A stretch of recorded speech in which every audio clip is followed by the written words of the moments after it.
Hi అండి, ఎలా ఉన్నారు? నేనైతే చాలా బాగున్నాను. మీరందరూ కూడా బాగుండాలని ఆ భగవంతుణ్ణి మనస్ఫూర్తిగా ప్రార్థిస్తున్నాను. ఇవాళ చాలా రోజులు అయిపోయింది నేను ఫుడ్ ప్రిపేర్ చేసుకొని కొంతమందికి ఇవ్వాలనేసి ఇలా ఇంట్లోనే రెడీ చేసుకుంటున్నాను. ఇలా ఇంట్లో ఫుడ్ ప్రిపేర్ చేసుకొని బయటకు వెళ్ళి అలా కొంతమందికి ఇచ్చి రావడం చాలా రోజులు అయిపోయింది. ఎందుకంటే కొంచెం ఎండలు ఎక్కువగా ఉండేటప్పటికి కొద్దిగా ఎండలకు బయటకు వెళ్ళడానికి చాలా ఇబ్బందిగా ఉంది. అందుకనేసి ఈసారి చాలా గ్యాప్ వచ్చేసిందండి బయటకు వెళ్ళి ఫుడ్ పంచడం. కానీ ఇవాళ ఎంత ఎండగా ఉన్నా సరే ఫుడ్ పంచాలని చెప్పేసి ఇలా ఇంట్లోనే బిర్యానీ ప్రిపేర్ చేసుకొని అవన్నీ ప్యాక్ చేసుకొని ఇవ్వాలి అని చెప్పేసి ఇలా ఫుడ్ అంతా ప్రిపేర్ చేసుకున్నాను. దీనికి ఇలా గోంగూర తీసుకొని దాన్ని కూడా కర్రీ చేసుకొని ఇలా ప్యాక్ చేసేసుకుంటున్నాను.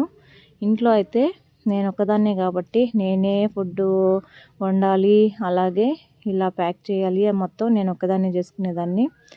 నేను ఇప్పుడు సమ్మర్ హాలిడేస్ కదా, అందుకనేసి పిల్లల్ని తీసుకొని మా అమ్మమ్మ వాళ్ళ ఊరికి వచ్చాను. ఇక్కడ నా హెల్ప్ చేయడానికి మా సిస్టరు అలాగే మా మామయ్య వాళ్ళు కూడా హెల్ప్ చేస్తున్నారు ప్యాక్ చేయడానికి. గబగబా ప్యాక్ చేసుకొని 12 గంటలకల్లా తీసుకెళ్ళిపోవాలనేసి అన్నాను నేను. అందుకని వాళ్ళు కూడా ఇందులో నాకు చాలా హెల్ప్ చేశారు. వాళ్ళ హెల్ప్ వల్ల అనుకున్న సమయం కంటే కూడా కొంచెం ముందుగానే బయలుదేరేస్తున్నాను నేను.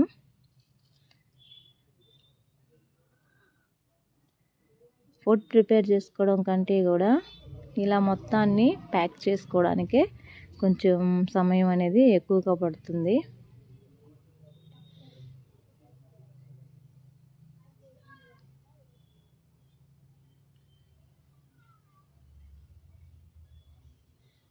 కనీసం మన వల్ల కొంతమందికైనా ఆకలి తీరితే అందులో మనకు వచ్చే ఆనందం ఎందులోనూ రాదు. చూసారు కదా, ఆ వీడియోలో కనిపిస్తున్నాయినా మా మామయ్య. నేను టైం అయిపోతుంది అని టెన్షన్ పడుతూ ఉంటే నేను ప్యాక్ చేస్తానని చెప్పేసి మా మామయ్య కూడా వచ్చి కూర్చొని ఇలా నాకు అన్నీ ప్యాక్ చేసి ఇచ్చారు. చాలా హెల్ప్ చేశారు.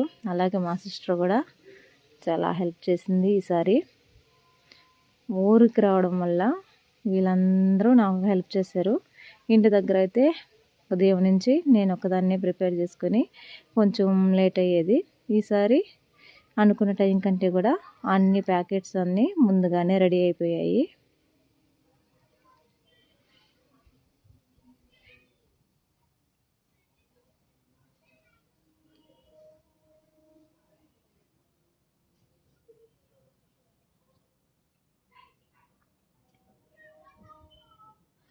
ఇలా ఫుడ్ అనేది ఇంట్లో ప్రిపేర్ చేసుకొని మనం వెళ్ళి ఇవ్వడం అనేది చాలా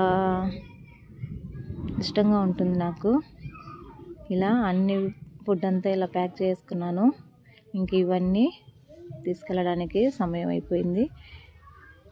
ఇలా ఫుడ్ అంతా ప్యాకెట్స్ చేసుకొని ఇలా ప్రిపేర్ చేసుకున్నాను కదా. ఇప్పుడైతే ఇంకా ఎవరెవరికి ఇవ్వాలి ఏంటి అనేది చూడాలి.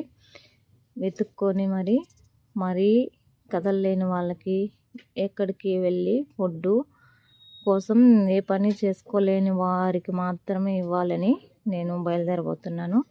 ఇలా మొత్తాన్ని అయితే రెడీ చేసుకున్నాను.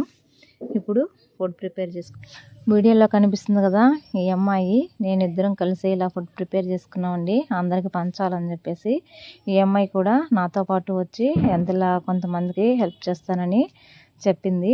అందుకనేసి ఇద్దరం కలిసి ఇది ప్రిపేర్ చేసుకున్నాము. ఇలా వెతుక్కుంటూ వెళ్ళి కొంతమందికి ఇవ్వాలని చెప్పేసి ఇక్కడ ఒక ఆయన కనిపించారండి మాకు. ఆయనకి చెయ్యి కాలు అనేది పూర్తిగా బాగలేదు. ఒకప్పట్లో నేను బాగానే బతికానమ్మా, ఇప్పుడు యాక్సిడెంట్ అయిపోయినప్పటి నుంచి నేను ఇలా అయిపోయాను, నాకు ఎవరు కూడా లేరు, ఇలా మీలాంటి వాళ్ళు వచ్చి ఎవరన్నా ఏదన్నా ఫుడ్ అనేది ఇస్తూ ఉంటే ఇలా తీసుకుంటూ ఉంటాను, ఇంకా నేను ఏ పని చేయలేను, నడవలేను అని చెప్పి బాధపడుతూ ఉన్నారు. ఇలాంటి వారికి కొంచెం మనం హెల్ప్ చేయడం వల్ల పాపం వాళ్ళకి ఒకరోజు కడుపు నిండా అన్నం తినగలుగుతారు. ఇలాంటి వాళ్ళని కొంచెం గుర్తించి మీకు చేతనైన సహాయం చేయమని మరీ అందరినీ ప్రార్థిస్తున్నానండి. మీకు ఇలాంటి వాళ్ళు కనిపిస్తే ప్లీజ్ తప్పకుండా ఒక పూట భోజనం అయినా సరే వాళ్ళకి పెట్టమని మిమ్మల్ని అందరిని ప్రార్థిస్తున్నాను. అలాంటి వాళ్ళని వెతుక్కోవడం కోసం మేము రైల్వే స్టేషన్ అంతా కూడా ఇలా వెతుకుతూ ఉన్నామండి. రైల్వే స్టేషన్లో ఎవరైనా కనిపిస్తారేమో అలాంటి వాళ్ళు అన్నం లేక పడుకొని ఉంటారని ఇలా బస్ స్టాండ్లు అన్నీ వెతుక్కొని మరి ఇలాంటి వాళ్ళకి కొంచెం మేము ఫుడ్ ఇవ్వడానికి చాలా తిరిగాము. ఎవరెవరు ఎక్కడెక్కడ ఉంటారో తెలియదు కదా అని చెప్పేసి మేము మొత్తం ఎత్తికి మరి ఇలాంటి వాళ్ళకి కొంచెం ఫుడ్ అనేది ఇచ్చాము. ఎందుకంటే మనం ఫుడ్ ప్రిపేర్ చేసిన దానికి మనము ఇలాంటి వాళ్ళకి ఇస్తేనే దానికి ఒక అర్థం అనేది ఉంటుంది. అందుకనేసి మాకు చాలాసేపు టైం పట్టినప్పటికీ ఇలాంటి వారికి మాత్రమే హెల్ప్ చేయాలని తిరిగామండి. పాపము ఆవిడ పూర్తిగా బాగలేక ఇలా పడుకొని ఉన్నారు, పైకి కూడా లేలేని పరిస్థితిలో ఉన్నారు. అప్పటికి ఆవిడ దగ్గరికి వెళ్ళేటప్పటికి 2 గంటలు అయిపోయింది. అప్పటికి ఆవిడ అన్నం తినలేదంట పాపం. తర్వాత ఇలాగా మేము సముద్రం దగ్గర కూడా వచ్చామండి వెతుక్కుంటూ.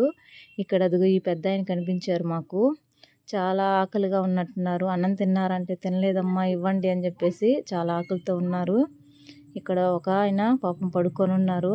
ఆయన కూడా అన్నం తినడానికి ఏమీ లేక ఇలా పడుకొని ఉన్నారు పాపం. అన్నం ఇవ్వడానికే సంతోషంగా తీసుకొని హ్యాపీగా భోంచేశారు. ఇక్కడ ఒక పెద్ద ఆవిడ పాపం ఇలా పడుకొని ఉన్నారు. బాగలేదేమో పాపం అండి ఆవిడకి. ఆవిడ తిన్నారా అవ్వ అని అడిగితే లేదమ్మా తినలేదు అని చెప్పేసి పడుకో ఉన్నారు పాపం. కొంచెం ఆరోగ్యం కూడా ఆవిడకి బాగలేనట్టుంది. వడ్డిస్తే తింటానని చెప్పేసి ఎంతో ఆకలితో తీసుకున్నారు. చాలా బాధేస్తుందండి ఇలాంటి వాళ్ళని చూస్తే. అందుకనేసి నేను వీలైనంత వరకు నేను ఇలాంటి వాళ్ళకి ఫుడ్ ఇవ్వడానికి నిరంతరం నేను కృషి చేస్తూనే ఉంటాను. నా సాయశక్తిలా కొంతమందికైనా ఆకలి తీర్చే ప్రయత్నాన్ని మాత్రం నేను ఆపను. ఇలా కొంతమందికి ఫుడ్ ఇవ్వడం వల్ల నిజంగా నాకు వచ్చే ఆనందం నేను చాలా వీడియోలోనూ చెప్పాను. నాకు ఇంకెందులోనూ నాకు అనిపించదు. నాకు కుదిరినంత వరకు నేను ఇలా ఇంట్లో ఫుడ్ ప్రిపేర్ చేసుకొని కొంతమందికైనా ఆకలి తీర్చాను అన్న తృప్తిగా ఇలా ఇంటికి సంతోషంగా వెళ్తానండి. ఇలాంటి వాళ్ళకి ఫుడ్ ఇచ్చేసిన తర్వాత చాలా ఆనందం అనిపిస్తుంది. మన వల్ల కొంతమందికైనా ఆకలి తీరిందనే తృప్తి నాకు చాలా సంతోషాన్ని ఇస్తుందండి.